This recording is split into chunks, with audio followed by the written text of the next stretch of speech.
Assalomu alaykum hammaga.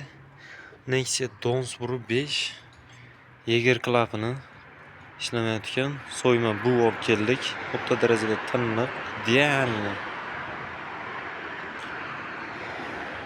Endi shuni qo'yamiz. Bu Yeger datchikning foydasi o'rta darajada katta.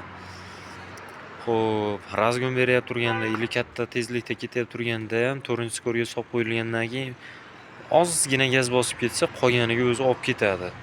Ozgina gaz yetib ortadi. Bu Yeger klapini ochiladi.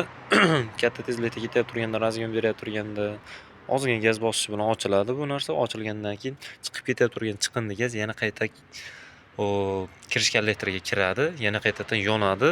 Shuni hisobini aktan kuchlilashadi va yoqilg'i ham ekonom bo'ladi. Bu narsani imkon qadar qo'yish kerak. Hozir bunga so'yma olib keldik, qo'yamiz endi bunga. Prim endi misol uchun gazda ham 200 yurib turgan bo'lsa 300 gacha chiqadi.